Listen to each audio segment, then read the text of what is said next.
The Mystery of BELICENA VILLCA. Second Book. The Letter of BELICENA VILLCA. 60th Day. When the Lord of Venus appeared in the straight angle of the stone altar, the 12 Atamarunas and the Princess Quir saw him simultaneously. Grace and honor, blood of Scyld, saluted the Lord of Venus, expressing with his right hand the Bella Mudra. Seal, responded the men of stone with one voice. Blood of Scyld, I bring you the salute of Wetan, the Lord of the War. And I also bring you his word. Pay attention, open your senses, because this is a unique chance, perhaps unrepeatable before the final battle. 2 times they had attempted to destroy your lineage, the first in Scyld land, and the second in the Isle of the Sunday. So, you know that the enemy is relentless. Now, I announce you a new danger of destruction. But it is not the one that worries you, the extinction of the lineage for lack of offspring. It will be once again the dagger of the sacrificer one, what will try to shed the pure blood of Scyld. Atamarunas, the great sacrificer, has opened a door, through which the asleep men will be thrown over your throats. Bad and good news, I bring you. The bad ones consist in that the Inga Empire of Cusco, divided for the meanness and madness of their kings, will be destroyed soon by the asleep men that will reach in uncontrollable hordes. You shall flee from Coati forever, acting with decision and rapidity. At last, you shall prevent a third and definitive attempt of annihilation of the lineage. Behold the good news. If you obey my orders effectively, and save the lineage of Scyld, the Lord of the War would consider you to participate in a prominent role in the final battle. And these are my orders. From now on, you shall never intervene in the quarrels of the Empire, even if you see the enemy disintegrating it, without mercy. You shall conserve the calm until the last moment. Then will come some envoys of the Lord of the War. You will recognize them, because they will carry a similar stone to the one of the crown of King Coleman. With them will come a princess of the purest blood on this earth. She will be entrusted to you, and you shall marry her with a prince of the house of Scyld. Their offspring will preserve the lineage, and will constitute the root of a powerful population at the end of time. But in retribution, Atamarunas, you shall conserve the Princess Quir virgin, and you will give her to them, to make that your own lineage be prolonged in the pure blood of Scyld. They come from a very far country, although not as far as the one where you come from. They will be guided by us, and, sooner or later, they will approach to the path of the gods. Therefore, you shall give instructions to the Amautas of the Black Bonnet, so that they be distributed along the frontiers of the path, to wait and guide them to Coati. The Amautas shall give part to the Ceres of the local populations that they will be pushing it, with the most severe penalties, if they cause some peril to the strangers carriers of the stone. Make them know that they, just as you, are lords of the death, Wangsaquilawangiri. You shall be prepared to evacuate to Coati immediately, when the Wangsaquili arrives, and once you have made the princess interchange. You shall go to the valley Great Caliber, to the site that you have seen in the stone of the crown. There, you shall cross through the secret door that guides to a valley protected by the runes of Neptune, where you will forge a terrible warrior population that will return to this world in the days of the final battle. But the Wangsaquili shall travel to the south, to the fortress or Pucara di Farsi, or Taffy, where is located the great Manhur of Farsi, planted by the White Atlantans thousands of years ago. Atamarunas. When we founded a lineage, we always plant this Manhur. And only with the pass of the generations, only if the blood is conserved pure, the members of the lineage reunite with their Manhur. That occurs when the familiar mission is fulfilled. Therefore, you will find your Manhur in the Great Valley, and the Wangsaquili will find his in the Valley of Taffy. And the enemy could not penetrate in the strategic walls of the Great Cromlech that surrounds the fundamental Manhurs of the race. The white ancestors, the White Atlantans, left a population to guard the Manhur of Farsi in the Tucuman. They celebrate the cult of the Lord of War, to whom they call Vulcan, or Natan, in an Apache feta, or altar, next to the Manhur, Prawaka, Voltingguanancha, Nanchang, Wandieri. Those guardians were exterminated thousands of years ago by the Dugatas Indians, members of the chosen people, by the creator god of this hell, who still live in the region. Thus, you will provide an escort to the Wangsaquili, to make them arrive without risks to the ancient Pucara of the Valley of Farsi, where you shall also live until the days of the final battle. Atamarunas of the House of Skeold, I have said what I had to tell, and it is not convenient, for strategic motives, to add anything else. I reiterate you the salute of Wetan, and I also bid you farewell until the final battle, or till you coincide with me in another Kairos. Grace and honor, blood of Skeold. Wished for them, the Lord of Venus, while he raised his right arm to express the Belamadra. Seal, God Cuff. Responded the Atamarunas, realizing the Belamadra as well, which was the ancient secret salute of the House of Skeold. The Atamarunas accomplished letter to letter with the commandments of the Lord of Venus. Thenceforth, an oiled mechanism destined to detect the travelers was mounted in extreme north of the Inga Empire, and was at operation, just as I narrated, what allowed to the lords of Tharsis to clear the Murskan siege, what constituted a secure mortal trap. With the arrival of the lords of Tharsis to Coati, fulfilling the announcements of the Lord of Venus, concluded the narration of the Tatar Inga. Thereupon, Leto of Tharsis related the best he could the history of the House of Tharsis, awakening much interest in the Atamarunas, the knowledge of the murderer maneuvers of the immortals Bray and Bishar, and the identity and mission of Quiblan. Now, they should departure together towards the south, marching to a fortress or Pucara, called Mawaka, where they would separate.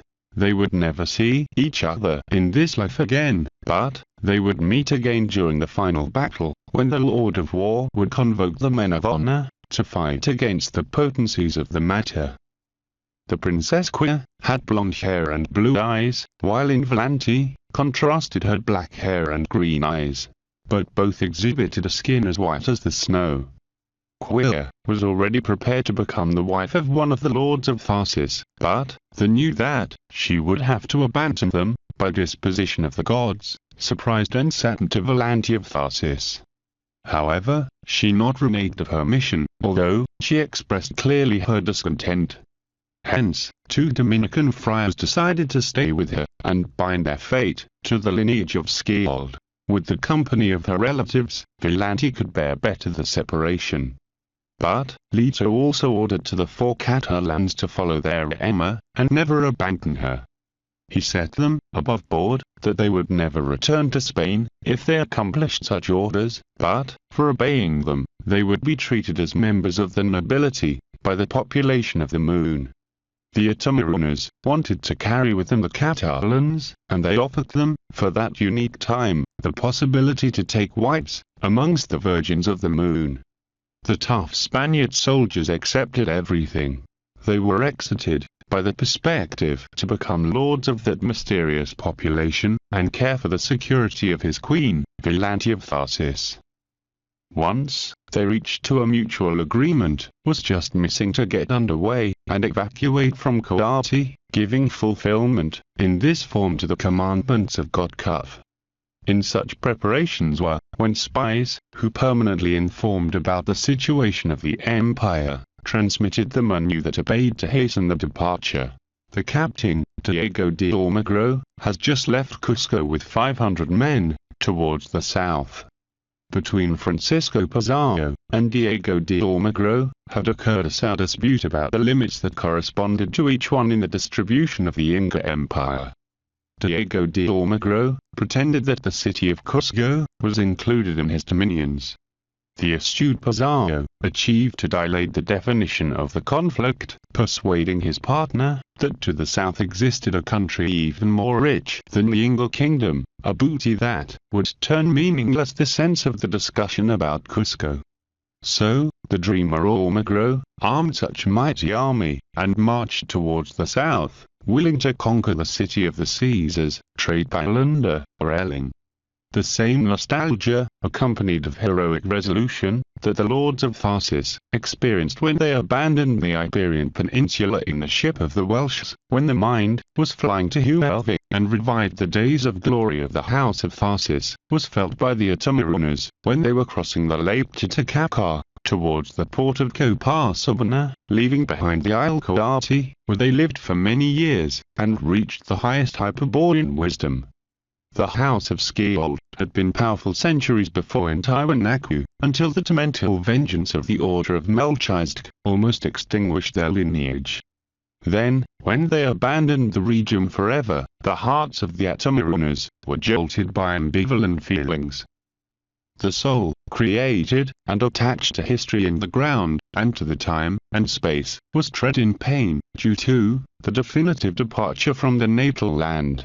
But the uncuttered spirit, that discovers and sustains in the blood of the initiate the remembrance of the origin, overflowed every anemic instant of sorrow, with the infinite nostalgia at the return to the primordial homeland, the original Hyperborea. And before the Hyperborean nostalgia, the desire to abandon everything, and leave towards the origin of the spirit, nothing can, the claws of the pain, none affect, have the sentimental attachments, to the infernal regions, and the material objects of the earth. Almagro left Cusco in 1535, and at the ends of August, after crossing the hostile highlands of the south, he arrived to the plateau of Titicaca. He goes close behind the Otomarunas, and the people of the moon, who barely achieved to anticipate the vanguard of the harsh Spaniards. The fugitives passed through the village of Coquiabo to De La Paz, almost without stopping, and they only made a pause of 3 days in Sucre, Oquidad de la Plata before descending to the valleys of the Gran Quebrado de Humahuaca.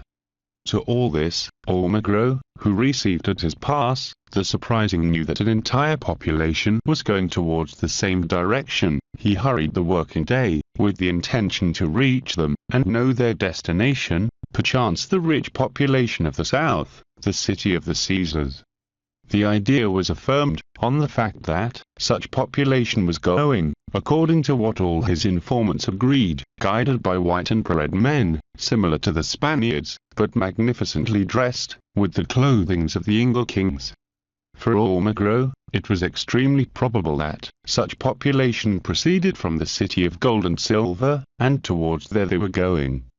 Nevertheless, they would never reach them. The caravan arrived to the village 30 days before Almagro. There, the men of stone released a terrible threat over the natives, supported by the magic demonstrations of the Otomarunas, with the objective to make the natives give a false clue to the Almagro's expedition, about the direction taken by them. They had to deviate the Spaniards to Chile, assuring them that there was located the city of their dreams. They, meanwhile, would go through very different routes. The Otomarunas to the east, towards the great valley of VILLCA, near to El Remol of Jujuy. The lords of Tharsis would continue towards the south, to Pucara de Tiliaca, from where, by strategic opposition, they could orient themselves to Pucara de Andalaga, and, thereupon, to Pucara de Farsi, their objective. So, the lords of Tharsis and the Otomarunas were separated forever. They would meet again during the final battle, when all of them will return in front of their populations, to resolve the disputes with the representatives of the potencies of the matter, with the disciples of the White Fraternity, with the chosen people of the White Fraternity, and the traitor gods. Naturally, the loyal gods of the spirit of men will occupy, perhaps the own Lucifer. Violante, and 2 friars, were confused in expressive embraces, and kisses with Lito, Roque, and Guillermo. No one could avoid the tears on their harsh faces, although they laughed simultaneously with wild joy. The commandments of the gods were fulfilled, and that was the important. Through a similar scenery were passing the Otomarunas, who had to bid farewell their unique relative, the Princess Queer. But she was a strong Viking, and she didn't need the company of anyone. On the contrary, she demanded that all his familiars move as soon as possible to the Cristostina of Valimena. with the lords of Tharsis, to escort them, and guard the Pucara of Tharsi. 50 families of the people of the moon would go instead. 1 week after they had arrived, and in the moment when Almagro was located in Taria, the travelers retook their march. All happened just as the lords of Tharsis desired. Almagro was confused by the Indians and he missed the trace of the fugitives. After an unsuccessful quest in the Argentinian territory, he moved to Chile, and after 10 months of vain march, becoming aware that the rich empire, described by Pizarro, not appeared. He returned finally, in September of 1536, to Cusco, with his 10 troops decimated, and tired for such worthless journeys. There was occurring a general insurrection that had besieged Cusco, and threatened to reduce the Spanish conquest to a disaster. The presence of Diego de Almagro put to thousands of Indians to flight, and saved a secure death to Francisco and Hernando Pizarro, what not prevented that this last one exerted the garrote on him, in 1538, after his loss, in the Battle of Les Salinas. The escort of the lords of Tharsis, and the Princess Quia, was composed by 5 Amautas, of the Black Bonnet, and 45 Quiaraners, with their families. The Amautas enjoyed of great authority in the Inca Empire, and not for that existed any inconvenient in the garrisons of the Pucara, to comply with their orders. All received the order to abandon their places, and return to Cusco, avoiding to cross with the Spaniards in the journey, because they would reduce them to the slavery. And the Spaniards, who lacked of the Hyperborean wisdom, nothing could do against such fortresses, which construction is based in the principle of the enclosure, and the strategic wall. Indeed, even if they could occupy them militarily, they could never warn about the exterior menhirs, the referential stones, which would remain invisible, even if they would be beside them. Leto of Tharsis, always guided by the Amautas, left behind the Pucara de and Alcala, and bred with his people, the cold inclemencies of the Nevados de Aconcagua. On the other side of that mountain range is the valley of Tafi. When he approached to the Pucara, just a sigh around, it was enough to confirm that it was the searched place, the lithic image, that the stone of Venus showed him, in the secret cavern of Huelva. The fortress was described clearly, of runic form, and out of it the cromlech, in which interior was erected the mighty menhir of Tharsi. At the bottom, a trickle of a small river watered the barren stones of the valley, coming from an aperture of far mountains. The newcomers occupied the area, and dedicated to prepare an eventual magic defensa. They would project over the wall of stone the principle of the fortress, and, over it, they would impress one of the rooms of Nevton. Therefore, they would obtain strategic wall, invulnerable before the spatial and temporal strategy of the asleep Spaniards. Then, they would realize the strategic opposition against the referential stone, against the menhir of Tharsi, and the whole area would turn culturally invisible, and they could never be discovered by the asleep men. How to obtain that such protection be permanent? Practicing the magical agriculture, heritage of the White Atlantans, in the exterior area of the strategic wall. When they germinate, grow and mature, the seeds which genetic information has been altered by the transmutation power of the uncultured spirit, they not respond to its archetypal finality, to the model that is located in the actual heaven, but a paradigm of another heaven, to a mold of another world. And that unknown heaven is what reigns then, in the microclimate of the liberated area, sustaining it out from the visual scope of physical of the enemy. Such precautions were not needless, due to, even though Diego de Almagro not represented any problem, and he hit the joyless end that I mentioned, 8 years later would come another enemy, who came with the manifested intention to localize the shelter of the lords of Tharsis. In 1543, indeed, the governor of Peru, Cristobal Vaca de Castro, knower of the unsuccessful persecution carried out by Almagro, he decided to try better luck by means of a new expedition. Officially, it would be tried to explore and occupy the territory of Tucuman, but, in secrecy, the main objective would consist in the quest for the other white men and the city of the Caesars.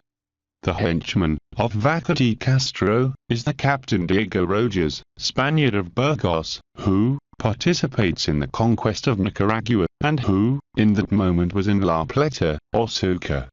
From 1542 to 1543 is prepared the expedition that at the end would count only with 200 men, although well supplied, and was collected information about the populations of the Corredor de Humahuaca and the country of Tucuman.